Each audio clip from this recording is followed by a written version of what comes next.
C'est l'instant du grand oral désormais. Et puis, avant de revenir à nos invités qui sont déjà en plateau avec nous, on va faire un tour à la régie. Le chef de l'État a rencontré les personnes en situation de handicap. Suivons ici quelques propos de Patrice Talon, morceau choisi. La chose la plus facile, c'est de créer des mesures incitatives, tout au moins pour le secteur privé. Pour l'État, vous verrez bien que les dispositions qui seront mises en œuvre permettront un recrutement discriminatoire favorable à vous pour entrer dans la fonction publique, c'est-à-dire pour être agent public. Ce qui n'est pas le cas jusqu'à maintenant, même si c'est dans toutes les intentions et même des tests existants le prévoient, mais nous n'avons jamais pu mettre ça en œuvre. Ce sera fait de manière beaucoup plus active désormais, où nous donnerons l'obligation, d'abord, de vous faire recenser, de vous faire postuler et de faire un suivi tout particulier des postulants à la fonction publique, au contrat public, pour donc ces personnes porteuses de handicap. Et pour ce qui concerne le secteur privé, nous allons prendre des dispositions d'ordre fiscal pour faciliter votre insertion. Par exemple, l'État prendra en charge les cotisations patronales, c'est-à-dire que les employeurs verront l'État se substituer à eux pour les impôts qu'ils doivent payer en employant une personne en situation de handicap, certaines cotisations sociales à leur charge pour qu'ils aient un certain intérêt à employer des personnes qui apparemment présentent des handicaps qui jusqu'à aujourd'hui les amènent à dire que bon, je préfère employer quelqu'un qui a toutes ces capacités, c'est plus facile pour moi. À l'instant, le numéro 1 béninois, le locataire de la Marina, Patrice Athanase Guillaume Talon. Elle est avec nous dans ce studio. Elle, c'est Enagnon Solange Adandé, promotrice de la plateforme Elite Handicap Bénin. Elle est aussi artiste, compositeur, chanteuse, peintre, plasticienne. C'est quand même beaucoup de choses à la fois. Elle est pluridimensionnelle. Oui, bonsoir. Comment vous allez, monsieur le journaliste? Nous allons très bien et c'est un plaisir pour nous de vous avoir avec nous. C'est un plaisir partagé. On va commencer par le dire déjà. Très bonne et heureuse année à vous. C'est également très bien reçu puisque le Père Céleste nous a permis de retrouver cette nouvelle année. On ne peut que évidemment le remercier afin que nos projets novateurs arrivent à bien évidemment être mis en branle pour des atteintes vraiment positives. Exactement. Voilà, en face de vous, nous avons quand même quelqu'un qui, on va le dire, un bras opérationnel, importantissime personnalité, pour ne pas dire conseiller, un de vos conseillers spéciaux au niveau de cette plateforme de Elite Handicap, Carlos Magnus. Bonsoir. Bonsoir mon frère. Alors, vous avez écouté tous religieusement le chef de l'État, Patrice Talon. On sait que vous faites beaucoup pour les personnes en situation de handicap. Votre cœur parle beaucoup en ce sens-là. Alors, dites-nous d'abord, que vous inspire cette rencontre avec le chef de l'État et les propos que nous venons d'entendre? Alors, moi spécialement, je vais dire, c'est une joie, une grande joie pour moi de constater que finalement, le chef de l'État a écouté nos cris, a écouté ces personnes qui ont vraiment besoin qu'il les écoute, ces personnes en situation de handicap. Et comme je le dis toujours, autant que nous sommes sur cette terre, nous avons forcément un handicap qui n'est pas forcément visible ou moteur ou autre comme les autres. Alors, c'est une joie que d'abord, il les a écoutés. Et je crois tellement en lui parce que je sais que le chef de l'État, notre président de la République du Bénin, c'est un homme d'action. Et j'ai écouté du début jusqu'à la fin tous les questions, les plaidoyers des personnes en situation de handicap et la manière dont il a pris et il a fait des promesses. Il a dit que désormais il y aura beaucoup de changements, beaucoup plus d'approche à ces personnes en situation de handicap. Et moi, ça ne peut que me réjouir le cœur parce que c'est ce que je fais, c'est ce pourquoi je me bats, c'est ce pourquoi Elite Handicap Bénin est là. Elite Handicap Bénin, vous le savez comme moi, c'est pour réduire la mendicité. On parle de l'inclusion de la femme. Mais ces femmes-là qui sont en situation de handicap, elles ont été à l'école comme moi, elles ont des diplômes, plus que moi aussi. Elles ont des talents que forcément vous et moi, nous n'en avons pas. Alors, il faut vraiment avoir un œil sur ces personnes-là. C'est très important pour notre société. C'est très important pour notre Bénin. Réveiller le génie qui réside dans ces personnes en situation de handicap, le chef de l'État l'a martelé, il y aura forcément un recrutement discriminatoire. Il a parlé également de leur insertion sociale et un suivi particulier des asques qui vous font sans doute frémir. Justement, vous l'avez bien compris. Et je disais, c'est ça qui fait la joie de mon cœur. Parce que c'est pour ça, moi, je me bats tous les jours que Dieu fait. Je dis, pourquoi pas ces gens-là dans un bureau comme tout autre? Et il y en a plein qui ont des diplômes pas possibles, je vous dis. Lors de notre première édition de Élite Handicap Bénin, nous avons constaté des talents pas possibles.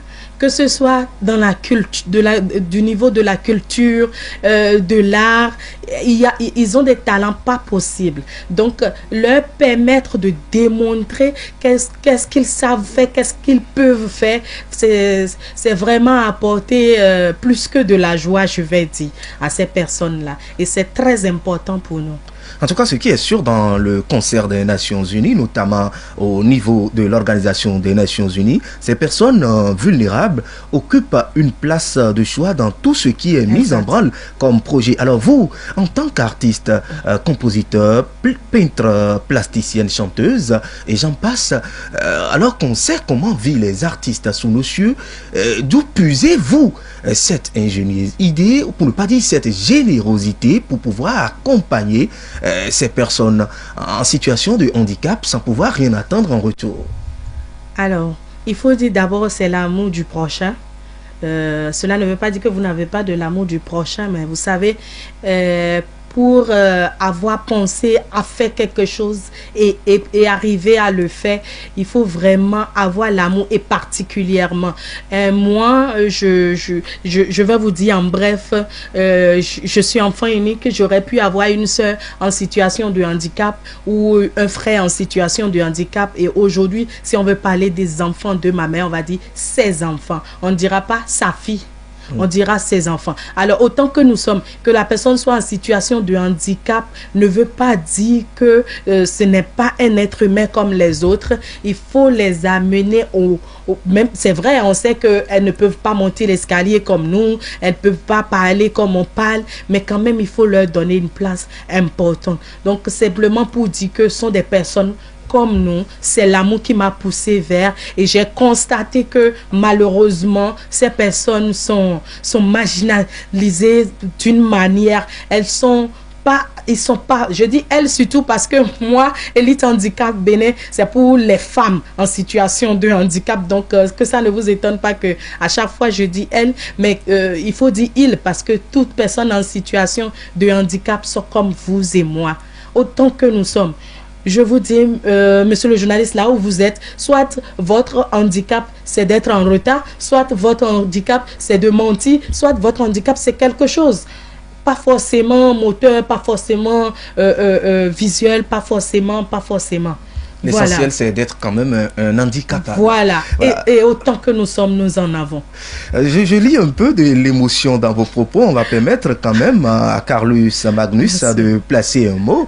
Il dira sans doute pas le contraire quand on regarde un peu le courant dans lequel il végète. Le Regueraga, on connaît bien évidemment, c'est la défense des causes justes et nobles. Alors vous, dites-nous comment, quelle perception personnelle avez-vous, outre tout ce que, on va pas ressasser ce que Solange Joyce a dit, quelle perception vous avez, bien évidemment, de cette causerie du chef de l'État avec les personnes en situation de handicap?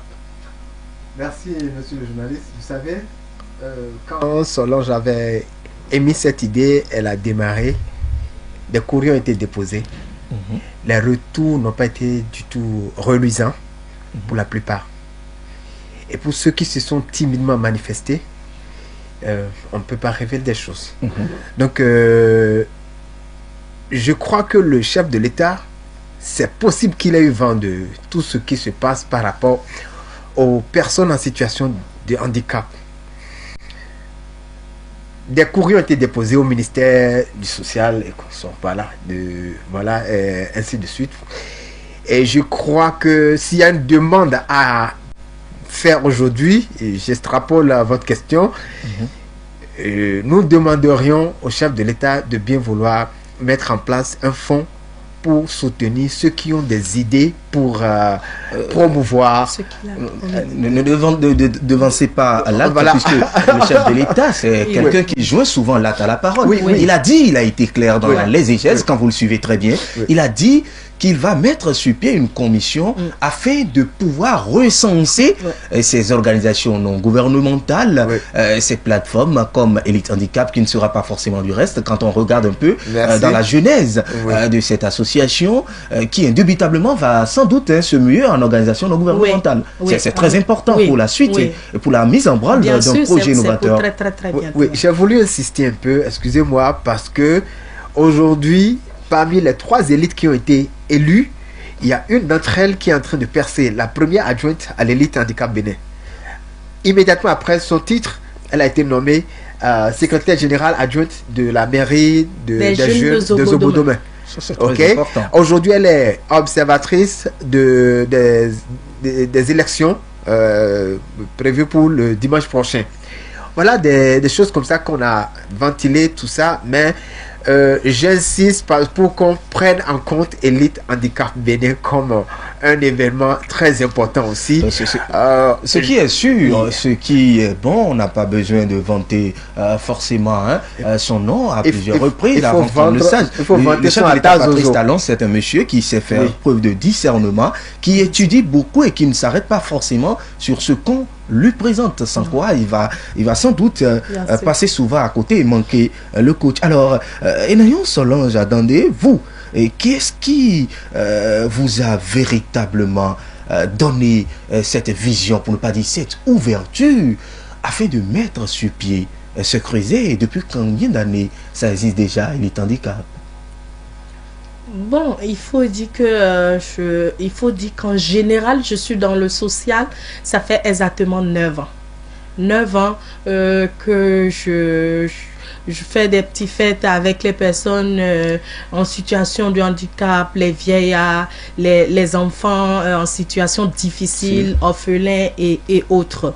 Donc, Elite Handicap Bénin, vous allez constater au départ, on a commencé par dire Miss, ce que les gens n'ont pas forcément compris, parce que quand on parle de Miss, c'est beauté, c'est tout, mais ce n'était pas vraiment ça l'idée. Ce qui m'a fait repenser à la chose et c'est revenu Elite Handicap. Alors, Elite Handicap Bénin est venir pas du jour au lendemain, mais c'est un manque que j'ai dans mon cœur depuis longtemps, depuis des années. Et par la grâce de Dieu, j'ai eu à rencontrer une sœur. Une sœur, elle est une personne en situation de handicap. On a eu on est resté ensemble pour longtemps. Mais après son mariage, on a perdu de vue. Donc, je ne sais plus où elle vit, où est-ce qu'elle est, et plus de réseau. Bon, avant, il n'y avait pas de WhatsApp et tout ça. Alors, finalement, où est-ce que je vais trouver ma soeur? La seule soeur que j'ai, qui n'est pas forcément l'enfant de ma mère ou de mon père. Et elle est en situation de handicap. Et je sais tout ce qu'elle vivait, parce qu'un d'eux, elle avait toujours envie de se suicider et tout ça. Donc, j'étais à son épaule. Mais là, voilà, je ne la vois plus. Alors, qu'est-ce que je deviens? Qu'est-ce qu'elle devient? Je ne sais pas. Et je me suis dit un jour, si je faisais quelque chose pour les personnes en situation de handicap, peut-être que ça va l'appeler à moi. Je ne sais pas.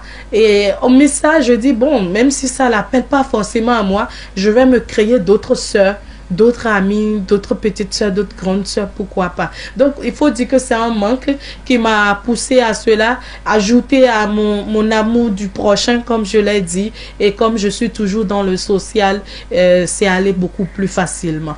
C'est ça. C'est très important, et voilà, on dit souvent, celui qui sait avoir de bonnes initiatives, celui qui sait se battre pour les causes nobles, les causes justes, bien évidemment dans la bonne équité, obtient toujours ou arrive toujours à de très bons résultats. Alors, nous avons encore une soixantaine de secondes, on va vous permettre, pourquoi pas, de dire un dernier mot en guise de plaidoyer à l'endroit donc de ces instances-là qui vont prendre en charge ces organisations, ces associations qui travaillent au quotidien pour le bien-être et l'inclusion sociale des personnes en situation de handicap. Merci beaucoup, monsieur le journaliste. Mon mot de la fin serait simplement de demander à tout le monde, tout le Bénin et tout le monde entier que les personnes en situation de handicap ne sont pas des moins que nous. Ils ne sont pas autres que nous. Ce sont des êtres humains comme vous et moi. Nous devons les amener à être autonomes, à être libres, parce que ça ne sert à rien de les voir toujours mendier au bord de la voie simplement parce qu'à cause de leur situation, on ne peut pas les accepter dans des entreprises, on ne peut pas les accepter. Alors, mais qu'est-ce qu'il faut faire pour ces personnes-là? Aidez-moi, aidez-nous à les amener à être autonomes, à être eux-mêmes, avoir un petit commerce à côté et pour peut se déplacer, ce que la personne peut faire. Parce qu'il y a des gens qui n'ont pas de bras, qui n'ont pas de pieds, mais peuvent forcément faire quelque chose. Et il faut les aider à arriver. Il faut les aider pour qu'on arrête la mendicité dans notre pays, le Bénin. Il faut quand on parle de l'inclusion de la femme, ces femmes-là en situation de handicap sont aussi des femmes et très importants pour notre pays. Je sais de quoi je parle parce que j'ai vu des talents, je ne vous dis pas. Et je vais profiter pour dire que Elite Handicap Bénin, nous avons notre édition 2023 qui s'annonce déjà. Nous sommes en janvier. Donc, à partir de 31 janvier jusqu'au 28 février, les inscriptions vont commencer. Alors, j'invite tout le monde, n'importe qui. Il n'y a pas de gros cadre, il n'y a pas de nom. L'essentiel, c'est d'avoir le cœur. L'essentiel, c'est d'avoir envie d'apporter un plus à ces personnes-là, à nous accompagner pour cette édition de 2023 de Elite Handicap Bénin. Merci. C'est nous qui vous remercions, Enagnon Solange Adandé, promotrice de la plateforme Elite Handicap Bénin. Votre message assez poignant, la girouette va sans doute l'amener à bon port. On vous raccompagne avec Afafa. Merci.